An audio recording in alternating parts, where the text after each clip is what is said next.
Baik, eh, memang menyikapi situasi teknologi yang mulai mempenetrasi tanpa kita antisipasi dengan baik ya. Ini karena begini, saya mungkin memberikan sedikit gambaran petanya bahwa di Barat itu ya sebagai peradaban yang melahirkan ini semua sekarang itu eh, filosofi teknologi yang dikembangkan ini sudah fasenya itu posthuman. Itu loh. Posthuman itu artinya bagaimana agar manusia itu sudah tergantikan. Memang begini. Ini cita-cita peradaban teknologi hari ini yang penting kita eksplisitkan, kita terangkan bahwa ini memang posthuman, memang ingin menggantikan semua corak peradaban manusiawi atau kemanusiaan. Karena apa? Karena ada satu gambaran yang anarkistik ya, sangat mengerikan. Bahkan ini teroristik. Bahwa suatu saat manusia itu akan punah. Dan kepunahannya itu, kematian dan semacamnya itu akan mengiringi pasti kepunahan manusia. Sekarang hal-hal yang menjadi produk output manusia seperti knowledge, pengetahuan, itu harus sudah ditransformasikan kepada entitas post-human. Apa itu entitas posthuman? Teknologi. Dan oleh karena itu teknologi harus punya roh, teknologi harus punya mind, harus punya pikiran, teknologi harus punya intelligence, harus punya kecerdasan. Maka teknologi akan menjadi new human, menjadi manusia baru. Ini skenario-nya ya. Jadi ini lebih dari yang kita bayangkan teman-teman. Sebenarnya skenario ini sistematis ini dananya besar. Google Metaverse itu besar. Ini bukan semata-mata konspirasi, memang ini skenario peradaban. Jadi kita ini nggak bisa sudah bertahan. Ini semua ini ibarat banjir bandang, semua akan diterabas. Bahkan pesantren-pesantren yang salah sekalipun akan nanti tinggal menunggu waktu itu. Jadi sekarang pertanyaannya, gini, kalau manusia sudah digantikan, ya ulama nggak ada lagi kan gitu. Secara simpelnya, AI itu sebenarnya peradaban AI kalau mau dituruti logikanya. Ini sudah agak keluar dari tema kita, tapi ini penting. Karena ini kajian filsafat teknologi. Kebetulan kami dulu pernah mendampingi teman-teman mahasiswa belajar ini gitu. Itu memang mensyaratkan nanti ya ketergantungan total kepada entitas teknologi itu. Dan ketika tergantungan total, nggak ada lagi transisi transfer pengetahuan melalui manusia. Itu pengandaian paling maksimalnya. Nah, jadi kalau dalam jangka pendek atau jangka menengah ini misalnya ya ada skenario seperti ini ya. Saya kira ini nanti buat saya di muktamar mestinya harus sudah lebih filosofis lagi, lebih mendalam lagi skenarionya. Kita bikin skenario-skenario tandingan. Jadi jangan bicara normatif lagi, mohon maaf Mas Ilham, jangan bicara normatif AI untuk usul fikir. Ini bukan saya dari itu. Ini lebih dari itu. Semua pengetahuan manusia, agama atau pengetahuan sosial akan tergantikan oleh AI. Sehingga sekarang ini buat saya kita harus jenius betul gitu ya, harus cerdas dan harus punya skenario tandingan yang lebih canggih tapi bisa dikerjakan, yang applicable. Nah, kalau misalnya ya, ada semacam mutasi atau disrupsi dan kita mau beradaptasi dengan situasi itu. Ini cuma asumsi, nggih.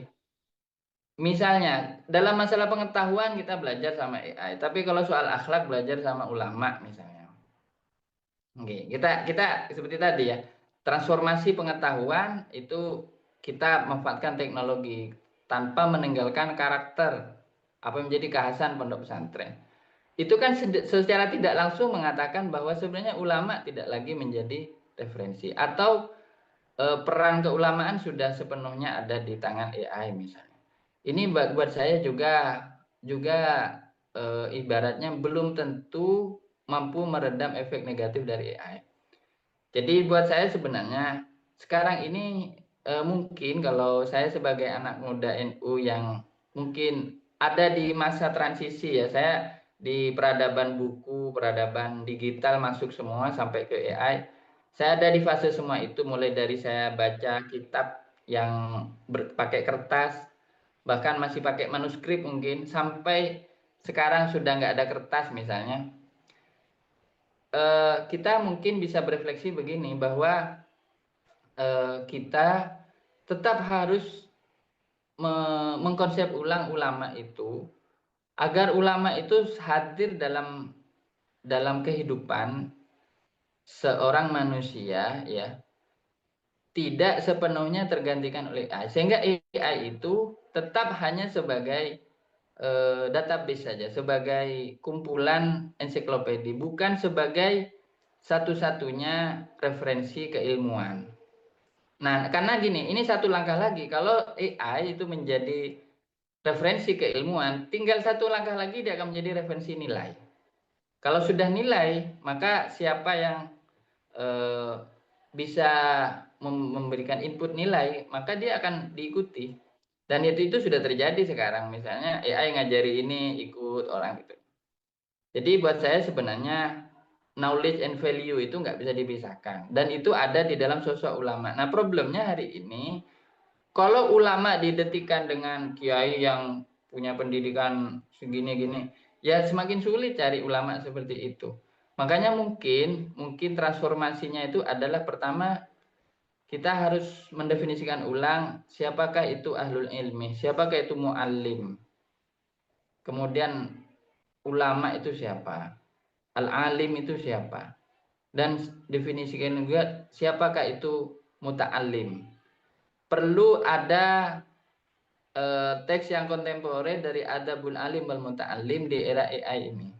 Jadi Adabul Alim wal Muta'alim fi asri az-zaka'il istinai gitu ya. Jadi itu perlu. Jadi supaya teksnya Hadratus Syekh itu berbunyi gitu loh. Sehingga santri itu bisa, oh gini ternyata ada adabnya juga belajar. Nah, mungkin kalau pengetahuan hanya diambil meternya, materinya, tapi nggak diambil adabnya, ya yang akan terjadi memang pengetahuan itu dangkal sekali, dangkal. Karena sebenarnya kalau sekadar ingin tahu, gampang ya. Tapi mengetahui yang membuat hati kita berubah, kesadaran kita berubah. Bahkan kalau kami di Nurul Jadid itu, mungkin teman-teman yang pernah mondok di sini, itu diajarkan juga bukan sekadar al-ilmu, tapi al-wa'yu, sadar, kesadaran itu lebih penting dari sekadar ilmu. Jadi ini buat saya nggak bisa ini digantikan oleh AI. Nah, kalau saya punya usul begini ya, NU itu mungkin, bukan usul, ini analisa saya, NU itu hari ini kelihatan mandek. Karena kita ini sekarang lebih sibuk pada membicarakan atau mengotak-atik kelembagaan. Kita lebih sibuk memperindah kelembagaan itu. Padahal konsep eh, kelembagaan pendidikan itu hari ini sudah berubah. Orang belajar itu tidak melalui lembaga. Makanya di beberapa perguruan tinggi, AI itu ternyata berakibat pada merosotnya jumlah universitas. Nah, kalau kita tidak punya strategi, kita biarkan santri belajar dari AI misalnya.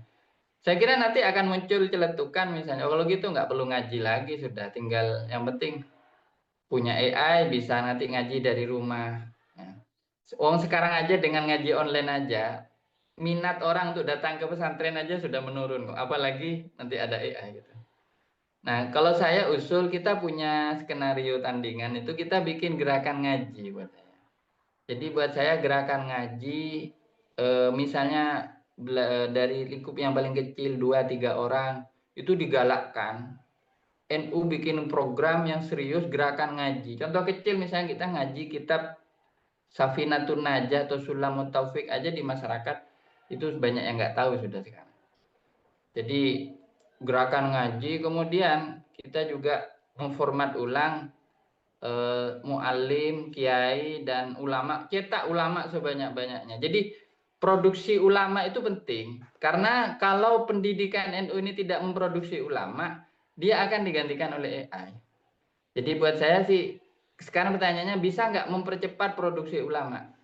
Artinya, ulama itu yang sekiranya bisa lebih unggul daripada teknologi. Nah, pertanyaannya, kalau ulama ini butuh waktu puluhan tahun untuk punya kualitas keilmuan tertentu, mungkin dengan era percepatan sekarang ini, dengan digitalisasi ini, kualifikasi keulamaan itu bisa lebih dipercepat lagi.